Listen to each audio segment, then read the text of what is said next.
Greetings and bienvenue, Midnight Crew. Thank you for returning to this broadcast.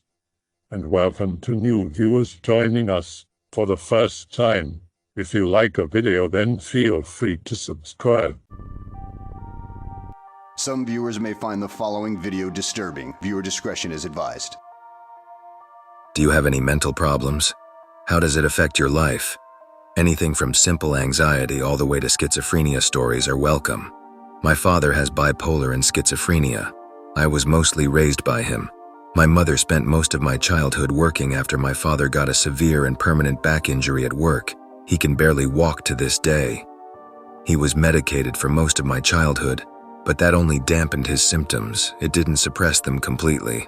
I've been diagnosed with PTSD from this. I can tell you some stories if anyone is interested. One of my earliest memories of my dad is the sound of him screaming at my mom. I couldn't have been any older than 4 or 5. It was after my bedtime and I was in bed, just trying to get to sleep when I heard raised voices. They were arguing. And after a while I heard my mom scream for me to run for help. When I came out of my room, upstairs, my dad was holding my mom over his head, getting ready to throw her down the stairs. When my dad saw me standing in the doorway, he immediately put her down and walked down the stairs. My mom got me and told me not to cry. It was all right. Like kids tend to do, I went back to sleep and forgot about it. They argued like this several times a week until I was around 9 years old, and then things changed, but I'll get back to that in a minute. The arguments didn't usually become physical except for the stairs incident. I never saw him lay a hand on her, although I found out later that he would sometimes start choking her. It was always the screaming. I can still hear the screaming like I'm still there, and the sound of walls being punched and objects being broken. I would just sit in my room, praying to whoever would listen for them to stop. I was always afraid that one of them was going to hurt the other. One day when I was 9 or 10 years old, I noticed that my dad had not gone to work that day. He usually left around 4 in the morning and didn't get home until past 7 at night, but this time he didn't. I knew right away when I saw him outside through the window not to bother him. There was just something about him that scared me. He was sitting outside on our bench, reading the Bible. I had never seen him read a book in my life, let alone the Bible. His eyes were just glued to it, and when I asked my mom what he was doing, she didn't really say anything. I went about my day, doing kid stuff. Later that night after I was asleep, sometime around 10 or 11, my mom came into my room and picked me up and ran out of the house with me. My dad was wailing out in the yard. I caught a glimpse of him rushing after us with his arms in the air, and then my mom pounding on the neighbor's door to let us in. They opened it and then locked it behind us. My dad started beating on the door and somehow broke through it. My mom told me to run with the neighbor and I ran. We were the only 2 houses for about 300 yards, and I still remember looking back and seeing my dad running by their window screaming. My mom must have managed to call the police because they showed up a little while later. At the time, I was sure that my mom was dead. I never felt so relieved when the cop drove me back to the house, and I saw my mom standing there talking to another cop. I later found out that he had somehow become convinced that my mom was going to sacrifice me in a satanic ritual, and he intended to save me. This was the mental illness taking over. He has done this all throughout my life. He will concoct some wild fantasy in his head, and then be unable to tell it apart from reality. When I was 13 or 14, he and I would go to town all the time, just hanging around, going to Walmart or whatever. At this point, I had no friends, and he's never had a friend that I can remember. He somehow ended up convinced that we were being gang-stalked, and me being a stupid kid. I basically believed everything he told me. He would tell me that we were being followed in the car, and I'd believe him. It was like his illness had rubbed off on me, and we were a terrible influence on each other. I'd spend the nights thinking that there were people out in the woods, taking pictures of our house, or that random people in public were stalkers. Honestly, it's hard to put into words, but it was fucked up. Back to the other story. When the cop drove me back to our house, my mom was talking to another cop. My dad was shackled in the back of another cop car, and he spent the night in jail. He was released the next day, and they didn't fight much anymore after that. I think his medication was increased because things were more or less fine for the next couple of years until he got hurt at work. Things went on like that for the next several years. Periodically, he'd come up with some crazy story, and I'd go with it for a while. Then we'd drop it and forget about it until the next one came along. When I became an adult, it got bad again. At this point, I was a nervous wreck and didn't really realize it because I had no other influence in my life other than him. My mom was at work all the time, and as I said, I had no friends to speak of. The internet was there, but I didn't really talk to anyone on there. I'd play video games and hang around on some gaming forums, but that was the extent of it. Slowly but surely, after my 18th birthday, I realized he had stopped taking his medication, completely, and suddenly it wasn't just crazy theories anymore. He was actually doing shit again. He'd go out in the middle of the night and start screaming for no reason, or breaking things, or driving through the neighbors' yards because he thought they were fucking with him. He's destroyed thousands of dollars worth of electronics and tools because he thought they were bugged, or just fake shit. At some point after my 18th, I sort of snapped out of it and realized, whoa, what the fuck? This is all wrong. And tried to get him to go back on his medication. He thought I had betrayed him and was plotting against him with them. I tried to get help from doctors, force him to get help, but no one will help. I've basically cut him from my life. All attempts to force help on him have failed. Everyone has basically said that since he hasn't hurt anyone, there is nothing that can be done. He has to choose to get help. It's really terrible because I've watched a strong man waste into a husk. Despite all the bad, I still have good memories, and I'll always love him. He's my dad after all. As I said, I've been diagnosed with PTSD from being raised by him. I'm 23 now. It didn't really start bothering me until after my 19th birthday, and then it all came crashing down. I regularly wake up in the middle of the night from nightmares, sweating and shaking, and I get extremely upset when I hear any sort of raised voices or objects being thrown or even bumped around. I can hear someone drop something and I start shaking. I grew up so isolated from normal human contact that I'm paranoid of everyone. I cannot hold a normal conversation with anyone. I nearly shit myself just saying hello. I've never gotten a job. Every interview I've been so nervous that I just sort of sat there like a lump. Understanding everything I've written here is extremely simplified. I could probably fill a book with the crazy shit I heard growing up. Some of the things I've wrote here probably seem like no big deal, but when you're a sheltered child and just want to have a quiet and happy family, with happy parents, hearing them fight nonstop is extremely traumatizing.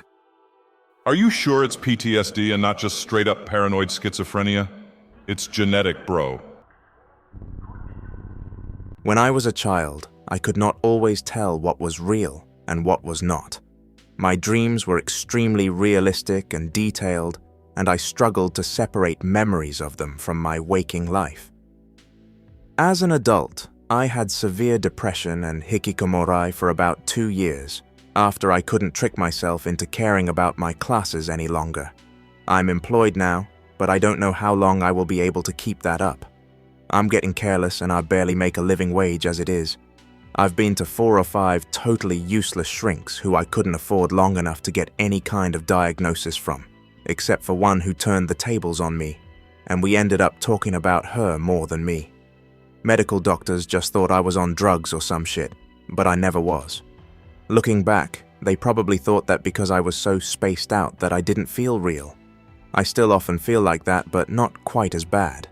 Most of the kids I played with as a child were abused at home, stepdads everywhere, or school, and were also beaten. I had a number of close calls with perverts, and came to view everyone as an enemy at a young age, and now I visit 4chan almost every day. Over the years, my mother has been in a sort of psychological decline, and she's moving towards delusion-based behavior.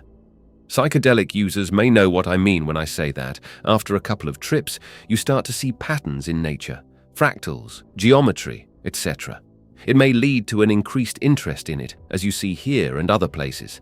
I told my mum about this last year, and just recently she said she's been seeing patterns and things in that way, even though she hasn't tripped, except one time decades ago on a single hit of LSD.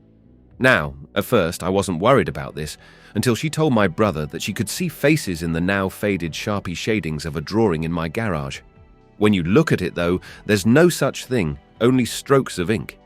Also, today she told me how it's apparently possible to freeze the air conditioning pipes in a house by typing a code on a computer and finding the formula. 2 years ago, the AC in my house broke because the pipes would keep freezing over, so I think her theory is a sign of paranoia or intense speculation based in deluded overthinking. She comes up with theories about lots of things. My dad could be simply looking outside and she'll come to the conclusion that he's looking at a young lady who lives across the street and has a secret relationship with him. So, based on these observations, I believe she may be progressing towards an illness which, to my understanding, is based upon distorted perceptions and a deep grasping to them, such as in the case of schizophrenia. So those who have been diagnosed with a mental illness, what leads up to it? Do you remember being normal and then progressing towards your illness? I'm schizophrenic, Op. First off, I'm very sorry that your mother is going through this. My first symptoms started when I was 18. I heard some voices one night, but shook it off as lack of sleep. Fast forward, 3 years later, I'm being cornered in the living room with a butcher knife pointed at my family, screaming for them to get away because I was convinced they were trying to kill me. Symptoms can come and go, and sometimes remain in remission for years. It sounds to me like your mom is schizophrenic, but unfortunately, I don't think anyone on here can be of much help. She needs to get evaluated by a professional before it gets worse. It's not the end of the world, man, and there is a very good chance that with the proper treatment, Mom can be just as how she was before. I'm all for a schizo thread, and I support you and others to post more. But I don't think there is anything paranormal in your case. Please treat this as a medical issue for the time being. Once again, I urge your family to seek the proper medical attention that your mom deserves by getting a professional evaluation. My advice to you is to get her seen by a doctor about it. This could be a sign of something majorly wrong with her brain, like a tumor. If the tests come back clean, I think it would be best if she sees both a qualified therapist, psychologists and clinical social workers, same job but different approaches, and a qualified and knowledgeable doctor who can prescribe medication.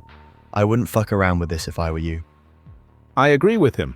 I only have a Bachelor of Science in Clinical Psychology, so I'm really of no use here in terms of diagnoses, since A, I'm not qualified, and B, there's not enough information. I would not flat out say it's schizophrenia. There are many tests and many therapy sessions needed before a proper diagnosis is set. One thing I'm quite sure of is that it's not dementia. Dementia people often have other symptoms that your mother isn't showing. You never mentioned that she has trouble with aphasia, inability to properly explain things or speak normally, moderate to severe hallucinations, lucidity while dreaming or confusing dreams with reality, and so on. That's good, because dementia entails bad prognosis. The thing about your mom talking about the AC keys me in on a possible link towards something called delusional disorder. Antipsychotic medications might help if she trusts her therapist. She needs intensive therapy. It's a long road. Good luck.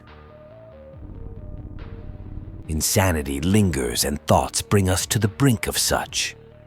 You can also listen to The Dive, but if you're actually mentally ill like me, it will do you little good. Mine's drug-related. It started from me being a jovial tyke, to a very depressed teenager getting wrapped up in drugs, to me believing I was possessed by Satan, to then considering Satan and reptilians the same thing based on an acid trip while watching Fear and Loathing. It became very hard to connect with people afterwards because of it all, so I shut in and watched them with caution, but could never really piece my mind together after that. Everything was this amorphous slosh I couldn't see through, but apparently everyone else could. It drove me crazy, feeling perpetually half-blind. There's more to it, but now I'm drifting on an entirely different current, where I'm not afraid about people calling me crazy, because I know it works, even though it's leading me straight to hell where, looking back on my life, I knew I was always destined for. I have anxiety and probably severe depression, or at least depression. I also have had major ear surgery and problems with my left ear since forever. One of my first memories is me having a nightmare about King Kong coming down the road. Boom, boom, boom, boom, the throbbing pain of an earache. I woke up crying and afraid because I could still feel the throbbing pain and hear it as well.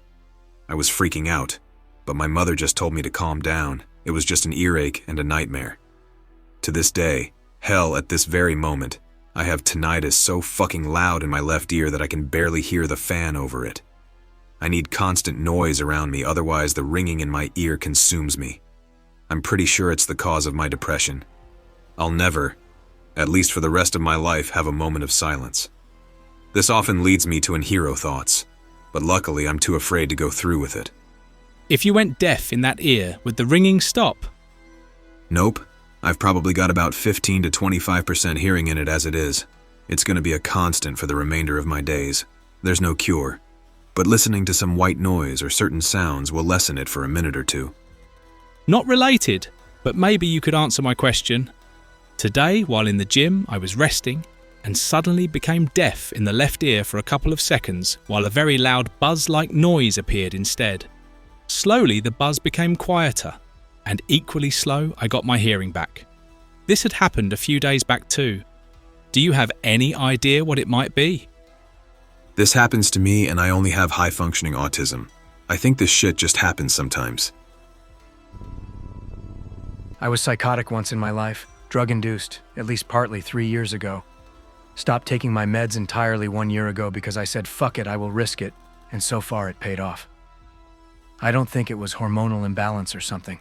I was possessed by something or someone. I don't smoke weed anymore and sleep enough. Take care of myself so it doesn't happen again. I have no symptoms at all anymore. Nothing since my release from the hospital, and nothing before that either. I still know how it broke out. It felt like my brain was struck by lightning. I thought that God had thrown his heavenly spark on me. My entire brain felt like it was rewritten, but it passed, and all is well. TL, DR, wait 2 more weeks. Maybe I got lucky. I guess I'm a little psychotic, because when I smoked even a small amount of weed, I became very psychotic. Home, alone.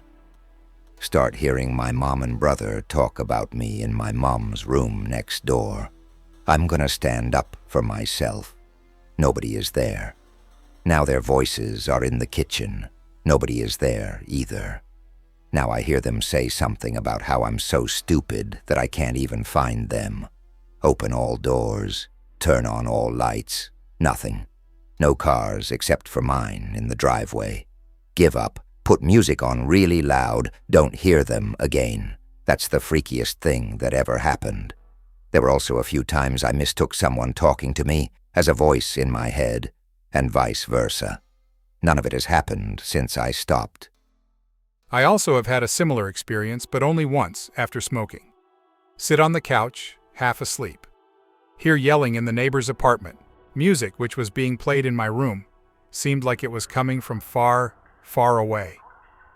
After all that, I hear whispers in my room, and obviously when I open my eyes, nobody is there.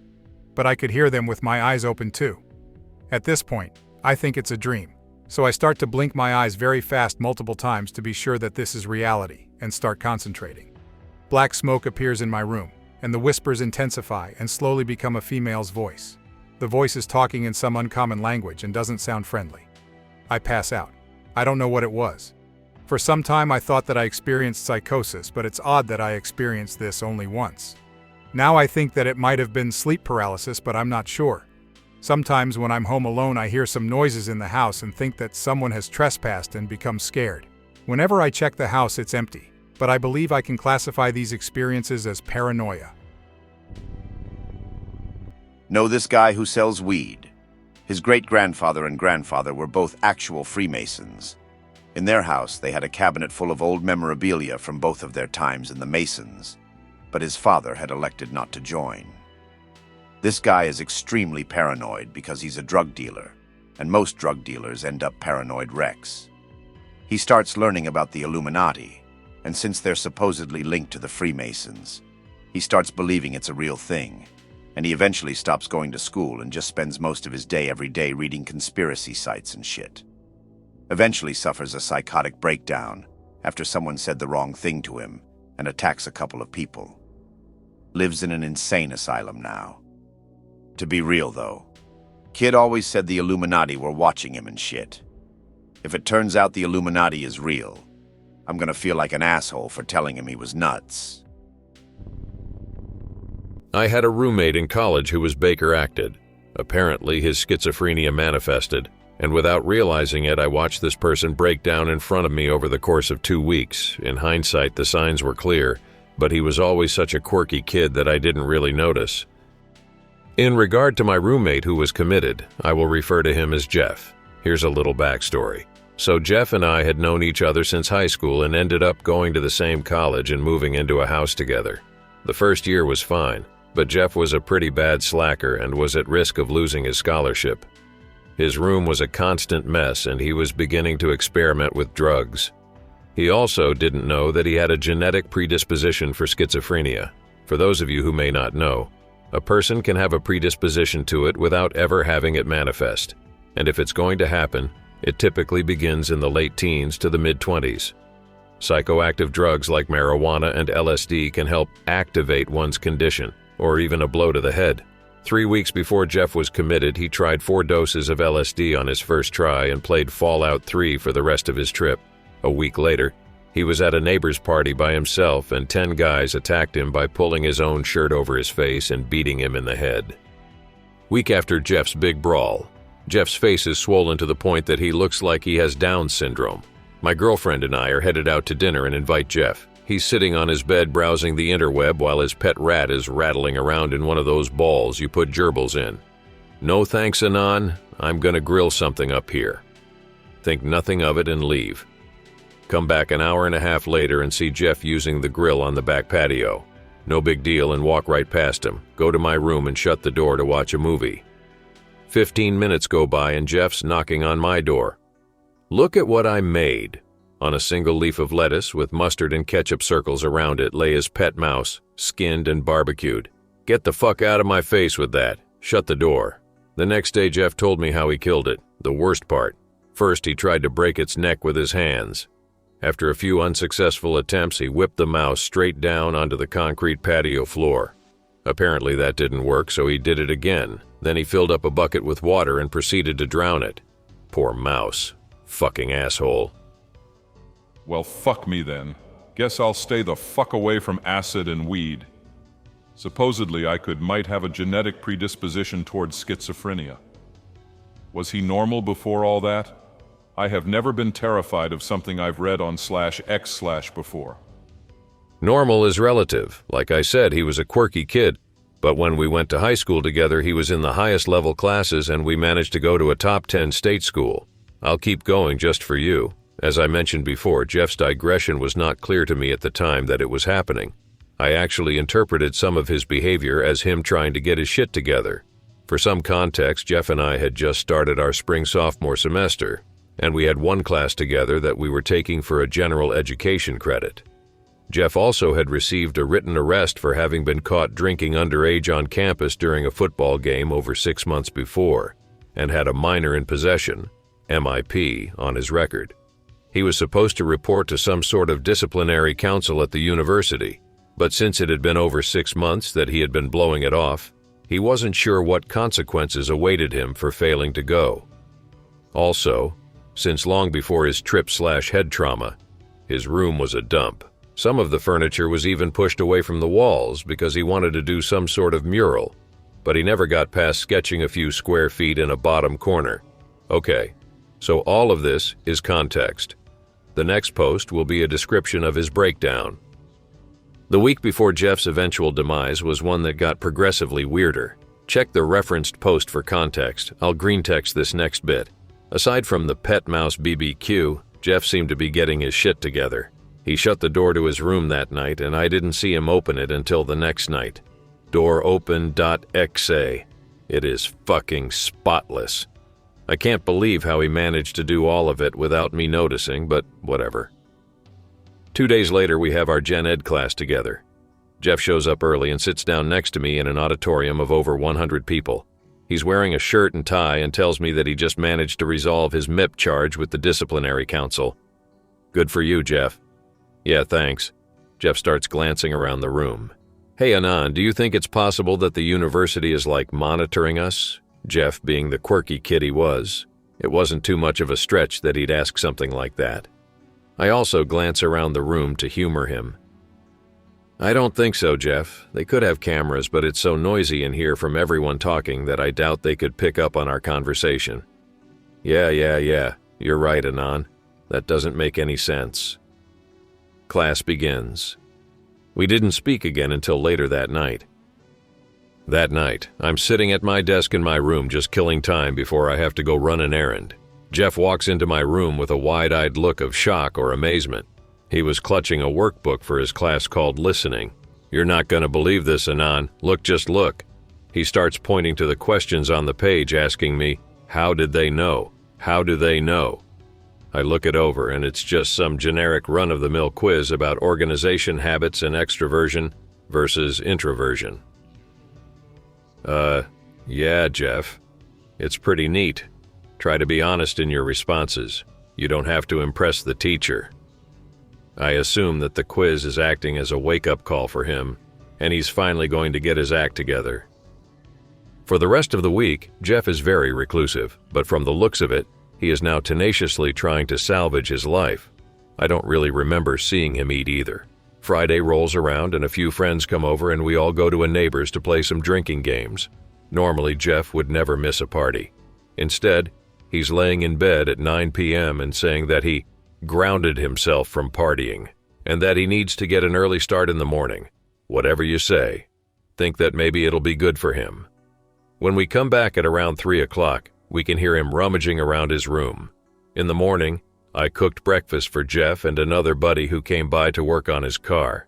Jeff slinks down in his chair without saying a word. My other friend and I ate quickly. My parents were coming to visit. Jeff has a fork full of scrambled eggs held up to his mouth, and he just starts laughing to himself every now and then before taking a bite. At this point, I realize that something is wrong. Jeff goes back to his room while Buddy and I go outside to work on the car. Fix it in 40 minutes and come back inside. Jeff bursts out of his room. Can you guys shut the fuck up? I can't fucking sleep. Whoa, chill, dude. We're done. It'll be quiet. He slams his door. Friend decides to go to work, and I start doing the dishes maybe 10 minutes later.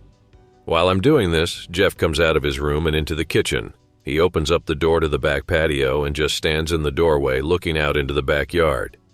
At this point, I know something is wrong, but I don't understand how wrong. I turn to him and say, Jeff, is something wrong? Do you want to talk about it? He turns to me and with a kind of indescribable look. It was like desperation, but not exactly. He inhaled like he was about to start talking. Nah, man, I'm good. He walked out the back door, and that was the last time I had seen him for 3 years. My own parents arrived not too long after Jeff walked out. I spent the day with them around town, and when I got home, Jeff wasn't around. It wasn't uncommon for him to crash on someone's couch, so I assumed that he went out for the night. 5 days go by that he hasn't been home. His bedroom door is locked, and he's not answering his phone. Then, one afternoon, I'm studying in my room when I heard the back door unlock. No one but me or Jeff have keys, so I came out to greet him. Instead, it's his older brother and one of his friends. These guys were pretty scummy, like arrested for burglary types. Oh, hey, Anon. What are you doing here? I live here. What are you doing here? Well, Jeff has come down with a bad case of the flu, so we decided to come by to pick up some of his things to make sure he doesn't fall behind. Sure thing. I was wondering what had happened to him. Go back to studying in my room. 30 minutes later, Jeff's brother knocks on my door and he and his friend start asking me if I know of any good parties or strip clubs and that they may spend the night, so they wanted to know where they could pick up some harder stuff. Sorry guys, I don't know what to tell you. I don't get down like that. Honestly, I hated when my house would stink from Jeff smoking, and I only went to house parties back then. Okay, Anon. See you later tonight then. Maybe an hour after they left, I walked out into the kitchen for a drink and saw that Jeff's bedroom door hadn't been completely shut. I pushed the door open and am shocked. Every drawer from his dresser, nightstand, desk is gone. His closet is completely empty. Basically, the only thing left was the furniture. The crazy part is that those two must have been passing all his belongings out the window so that I wouldn't notice. I would later learn that this was their attempt to get some clue as to what had caused Jeff's psychological breakdown. The following is no longer what I witnessed firsthand, but heard through reliable sources, Jeff's mom. This is the really trippy part. After I left to go about town for my parents' visit, Jeff came back to the house and really began to unfurl. Apparently, he thought that the university and the entire town were out to get him. In a panic, he called his mom, sobbing and hysterical. She jumped in her car and drove to our house from over an hour and a half away. Without grabbing a thing, Jeff jumped in her car and started screaming that they needed to get the fuck out of here as soon as possible. Go! Go! Go! As she's driving him back to our hometown, he restrains his own arms with a belt because he is having violent fits.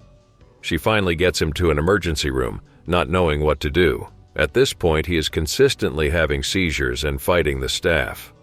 The hospital has him committed, and he's transported to a mental health facility in a larger town that's better suited to handle patients as severe as him.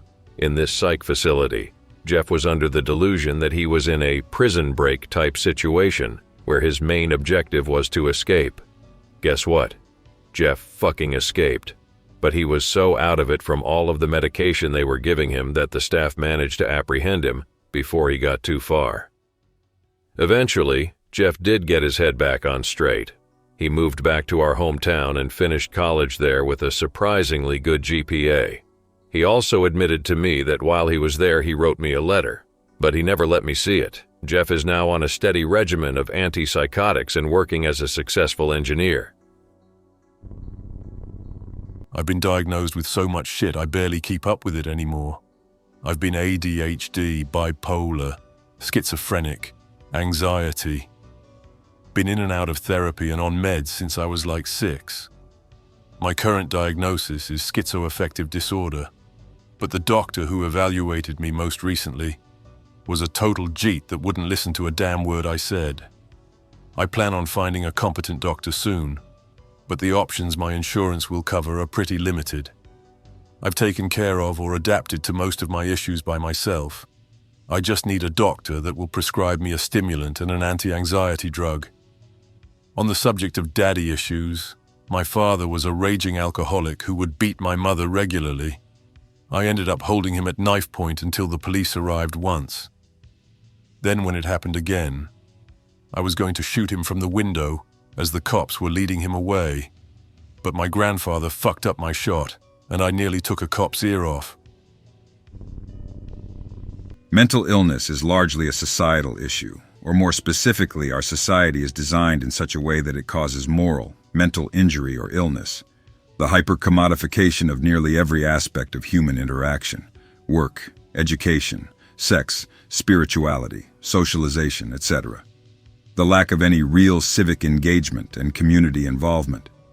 The alienation and isolation of the vast majority of the population, but especially the youth. The rapid advances in technology and our rather slow, from a societal standpoint, adaptation to it, constant war or threat of war, health crises, crime rates, economic destruction, and our respective governments polarizing all of these issues are all factors that basically fuck everyone's brain up. Basically, shit's fucked, and nobody knows what to do about it. And the only attempts at addressing either cost more money than people have, or invade your privacy to feed the AI. Society is changing faster than most people are really capable of understanding, and it's all being backed into your face 24/7 by screens, and it's causing people to crack. I think a lot of people would benefit from taking a step back and limiting their exposure to the spectacle, and really taking the time to work on healing their minds and spirits. Maybe connecting with friends, family, community, nature, or whatever, because we're rapidly approaching a point where everyone is hitting burnout panic mode. Is there a way to cure mental illness? I think we as a society really need to slow down and sort of re-engineer society to address the issues mentioned above, because a lot of people are feeling alone and scared. I think we need things like more access to therapy and counseling, free public space like parks, gardens, more access to healthier food, better housing and childcare, etc.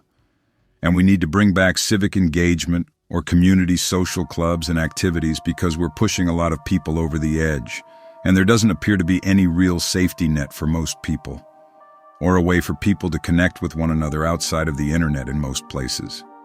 Everyone always asks how we are going to pay for that, and to that I answer the same way we pay for everything else. The money is fake, so just print more of it. We're going to blow the economy up anyway, So just use the money to make sure everyone doesn't fucking go insane. And hero or postal rather than more aircraft carriers for a war that no one wants to fight. When I was in high school, there was a kid in my economics class who sat across from me who I'm pretty sure was insane. Kid is from Pakistan. Had this scratchy, high-pitched voice, like, seriously, it sounds like he whimpers when he talks. Would quietly say things to himself under his breath, like, shut up, not right now, talk to me later. I'm in class, stop it. Shut up, please, shut up, I'm trying to focus. There was also this one day. He just had his head cocked to one side and kept muttering that, my brain feels tingly, tee-hee. Girl sitting next to him asks, Suleiman, why are you resting your head on your shoulder? When I tilt it, the tingling goes away. Ha ha. Another story. Suleiman tries starting a conversation with me after class again. Hello, Anon, says Suleiman with a grin. Hey, Suleiman, what's up? Do you ever tap into your subconscious brain? No, I can't say I can do that. I am trying desperately to walk out of the class, but he keeps talking to me.